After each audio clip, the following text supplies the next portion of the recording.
Exam का result आता है, जब नंबर आने शुरू होते हैं बच्चों के, बच्ची का रिजल्ट आना शुरू होता है तो क्या करते हैं, बच्चे का रिजल्ट आना शुरू में समझाना, सुबह कहते हैं बहुत अच्छा बेटा तुमने यू डिड वेल, तुमने बहुत अच्छा किया, जो भी रिजल्ट आएगा इट्स ओके, डिप्रेशन में ना आ जाए है बच्चे को। और दुनिया का सबसे बड़ा राज सिंहासन, आज थोड़ी सी लड़ाई किस बात की है, मैंने पिछली बार खबर देखी, एक का टिकट कट गया तो आत्महत्या की कोशिश करी उसने, बताओ 5 साल को एक टुच्चा सा काम मिलेगा, बहुत छोटा सा है। मैंने 2-3 बार बांटा है तो मुझे पता है कि ले जाओ, बहुत टुच्चा सा काम मिलेगा, और इतनी चिंता कि वो आत्महत्या करने को तैयार हो गया।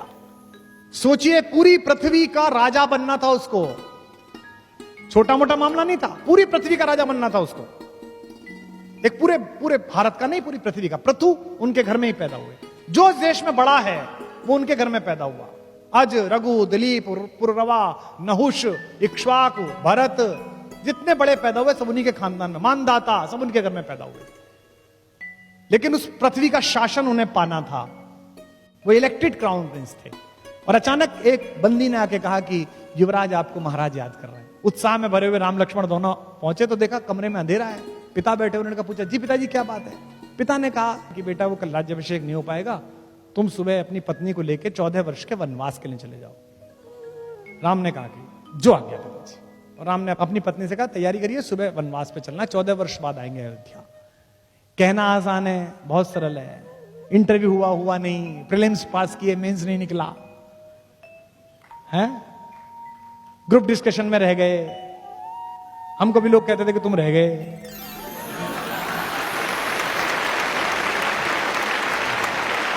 कहना आसान है, लेकिन मानस पड़ी है, राम जी आए तो बहुत सरल है। राम को बुलाया उनकी मां ने, कौशल्या ने। मां को लगा होगा कि बेटे को धक्का तो नहीं लग गया, भगवान की मां है लेकिन मां तो मां है। भगवान से कौन बड़ा है, भगवान से मां बड़ी है, जिसने भगवान पैदा किया है वो बड़ी है।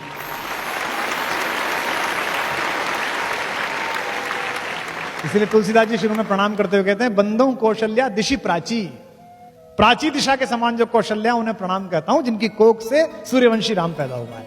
मां ने पूछा कि बेटा क्या हो गया, मां को सब पता है। तो राम ने ये नहीं कहा कि मुझे जंगल भेज दिया, भरत को राजा बना दिया, मां मेरा सिंहासन छीन लिया, मेरा क्राउन छीन लिया।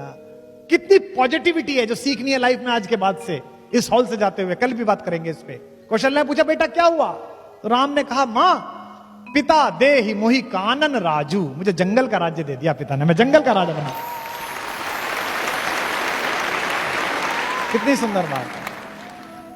क्या कहा उन्होंने कि पिता दे ही मोहि कानन राजू, जहां सब भांति मोर बड़ काजू, जहां मेरे सारे बड़े काम प्रतीक्षा कर रहे हैं, जो भी दुनिया में बड़ा करूंगा। और सोच के देखिए राम जंगल नहीं जाते तो क्या होते, राम वन गए तो बन गए।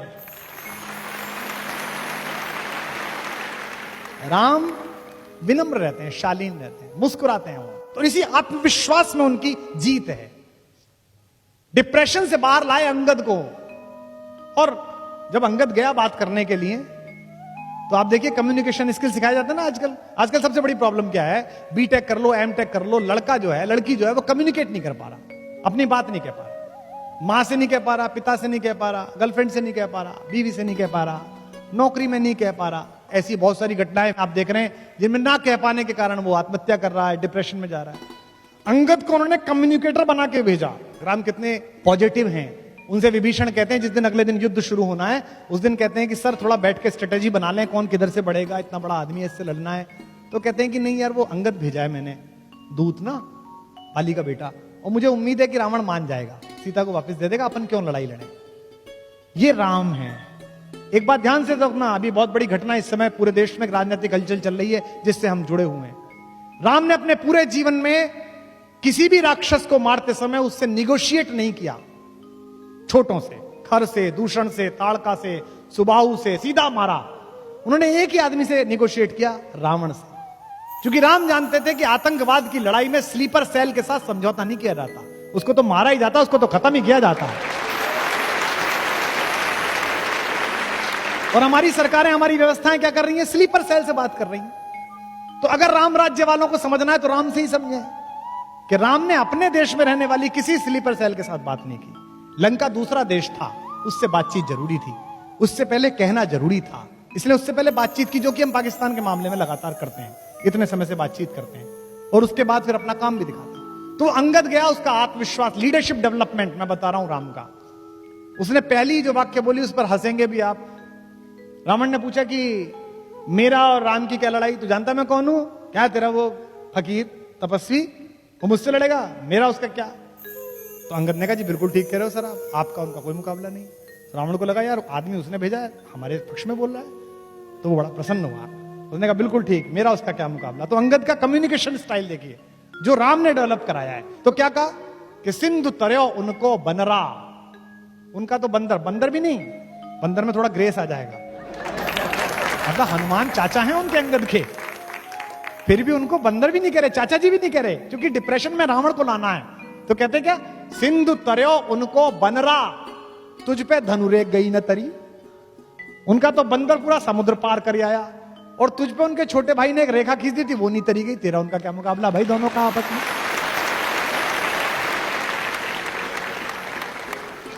कि सिंधु तरयो उनको बनरा, तुम पे धनुरेख गई न तरी, तुम पे।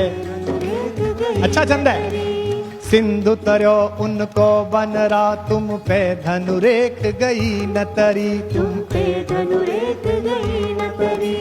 वानर बांधत सो न बंधो, उन बारिधि बांध के बाट करी, उन बारिधि बांध के बाट करी, उन बारिधि बांध के बाट करी। अज हूँ रघुनाथ प्रताप की बात, तुम्हें दश कंठ न जाए परी, तुम्हें दश कंठ न जाए परी। तेलनि तूलनि पूछ जरी न जरी, गढ़ लंक जलाए जरी धड़ी, लंक जलाए जरी। तेरा सारा तेल लगा, तेरा सारा कपड़ा लगा, एक बंदर की पूंछ जलाने के चक्कर में तूने अपना पूरा नगर जलवा लिया, बताया। और तू कह रहा है कि उनसे लड़ने चलेगा, उससे लड़ने चलेगा। इसलिए जो कम्युनिकेशन स्किल है, विभीषण से संवाद जो राम ने किया, वो साधन और साधना के बीच का संवाद है। बड़ी अद्भुत बात है। राम की शक्ति पूजा, आप में से शायद अधिकांश लोगों को पता होगा कि राम और रावण के युद्ध में एक दिन ऐसा आया था जिस दिन राम की सेना पराजित हो गई थी, तोड़ फोड़ मचा दी थी रावण ने, जिस दिन रावण खुद आया था। महाप्राण निराला ने कविता लिखी है राम की शक्ति पूजा। रवि हुआ अस्त ज्योति के पत्र पर लिखा, अमर रह गया राम रावण का अपराजेय समर। आज का तीक्ष्ण विदिक्ष प्रकर वेग प्रखर, शतशैल शंवरणशील नील नवगर्जित स्वर, विच्युत वन्य राजीव नयन हत लक्ष्मण, लोहित लोचन रावण मदमोचन महायान। ऐसी कविता लिखी है। उस दिन सब बेहोश हो गए, सुग्रीव बेहोश हो गया, सौमित्र बेहोश हो गए, लक्ष्मण सब बेहोश हो गए। राम लौटे तो राम बहुत दुखी थे। जामवंत ने समझाया, जामवंत सबसे सीनियर है सेना में, मतलब सबसे फाइनल पोजीशन पे, ब्रिगेडियर जनरल से भी ऊपर हैं। उन्होंने राम से कहा कि इतना क्यों दुखी होते हैं, वही आपका हाथ है, वही आपका तूणीर है, मार लेंगे, इसे कोई दिक्कत नहीं है। किसी किसी दिन होता है, सामने वाले का दिन होता है, किसी किसी दिन नहीं होता। राम ने कहा ऐसा नहीं है। जब मैं युद्ध लड़ रहा था तो मैंने एक बात देखी, रावण नहीं लड़ रहा था, रावण के साथ शक्ति लड़ रही थी, दुर्गा लड़ रही थी, देवी लड़ रही थी। और यह अजीब बात है कि मैं धर्म के साथ हूं, मेरे साथ नहीं लड़ रही, उसके साथ लड़ रही हैं। तो जामवंत ने कहा अगर ऐसा है तो युद्ध हम संभालेंगे, आप पूजा करिए। तो 108 कमल मंगाए गए। यह दशहरा क्यों मनाया जाता है, ये आज शायद कुछ लोगों को पता चलेगा। हम तो कहते हैं कि रावण हरा दिया, ऐसा हुआ नहीं। ये जो शक्ति की पूजा, नवरात्रि की पूजा क्यों है? 9 दिन राम ने ध्यान धारण किया और 108 कमल वो चढ़ाते थे, एक एक कमल शक्ति के चरणों में चढ़ाते थे, त्रिपुटी में साधते थे, इमेज बनाते थे, जैसे सूफी लॉ लगाते हैं, जैसे साधु लॉ लगाते हैं, वो ध्यान में चढ़ते चले गए। आखिरी दिन जिस दिन आया, जिस दिन उनको वर मिलना था शक्ति का, 107 कमल जब उन्होंने चढ़ा दिए तो देवी ने सोचा कि इसका एग्जाम लेती हूं कि कितना भक्त है। वो आखिरी नील कमल उठा के ले गई। राम ने यूं करके थाली में हाथ फिराया तो देखा कि कमल ही नहीं है। तो वो ध्यान से नीचे उतरे और देखा कि कमल नहीं है। उन्हें लगा अब साधना भंग हो जाएगी। निराला लिखते हैं कि राम की आंखें भीग गई। राम ने कहा, दिख जीवन जो सहता ही आया है विरोध, दिख साधन जिसके लिए सदा ही किया शोध, जानकी हाय उद्धार प्रिया का हो न सका। ये 3 लाइन है, लेकिन चौथी लाइन राम की, ऐसी के कारण वो राम है। दुखी है कि अब क्या करूंगा, सब हार जाऊंगा। दिख साधन जिसके लिए सदा ही किया शोध, दिख जीवन जो सहता ही आया है विरोध, जानकी हाय उद्धार प्रिया का हो न सका, पर एक और मन रहा राम का जो न थका। उन्होंने कहा ऐसे थोड़ी चलेगा, ऐसे पूजा थोड़ी उठा दूंगा। तो राम ने क्या किया? राम ने कहा कि मां कहती थी मुझको राजीव नयन, मुझको कहती थी कमल के जैसे आंख वाला है मेरा बेटा, तो अभी 2 कमल के फूल मेरे पास हैं। तो राम ने अपना एक तीर निकाला अपने तरकश में से और उसको हाथ से पकड़ के उसकी फलक आंख की तरफ ले गए कि अपनी एक आंख चढ़ा देता हूं। युद्ध में विजय होनी चाहिए, सत्य जीतना चाहिए। और जब बिल्कुल आंख के पास पहुंच गया तीर और देवी को लगा कि अभी आंख निकाल लेगा, तब स्वयं दुर्गा प्रकट हुई और उन्होंने हाथ पकड़कर कहा, होगी जय होगी हे पुरुषोत्तम नवीन, के महाशक्ति राम के बदन में होगी।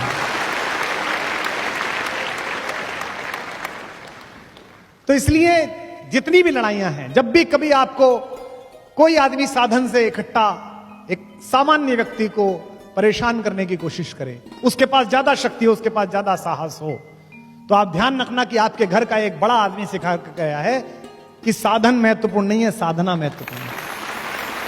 और राम के सबसे प्रिय मित्र जिनको लंका का राज्य दिया, वे विभीषण भी अधीर हो गए। उन्हें लगा यार कि लड़ाई तो ठीक है, अब जीतोगे कैसे? हमने भी 2-4 छोटी मोटी लड़ाई कभी सम्मेलनों में और राजनीति में की, आंदोलन में की, तो हमको भी समझाने आते थे, इनसे कैसे लड़ोगे, ये तो पुराने वाले हैं।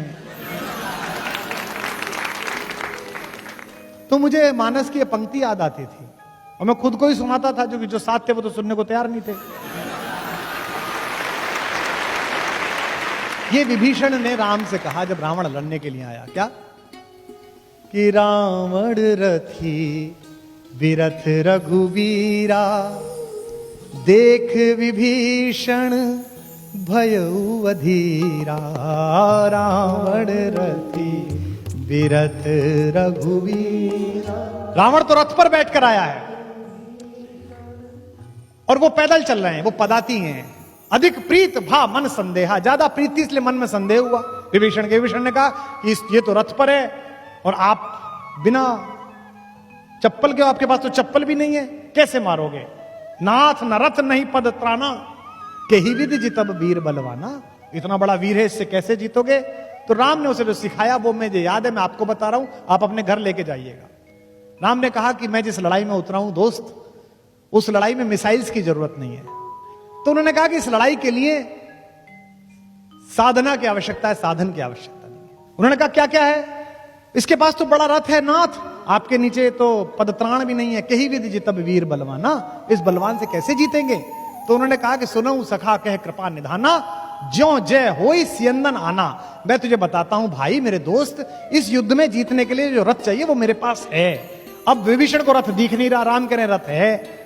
इसी में आपके जीवन के संघर्ष की गति है। उन्होंने कहा मेरे पास रथ है। कौन सा रथ है?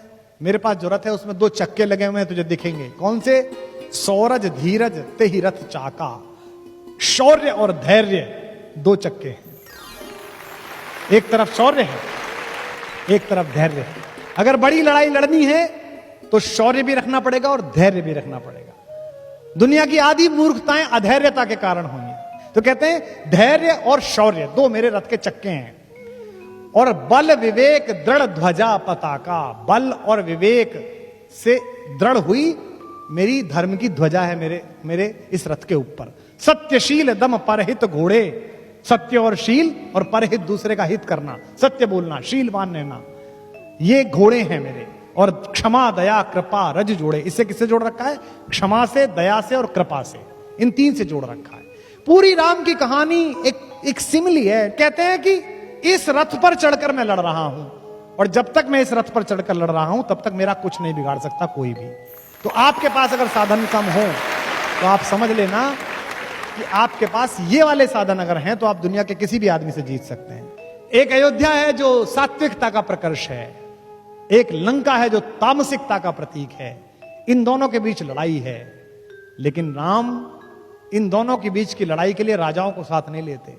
आपने कभी सोचा कलेजे पे हाथ रख के कि राम जब भारत में घूमे होंगे तो दंडकारण्य में जहां वो रुके, जहां उन्होंने कुटिया बनाई, उसके ठीक बगल में उनके मामा थे, ननिहाल थी उनकी, कौशल प्रदेश।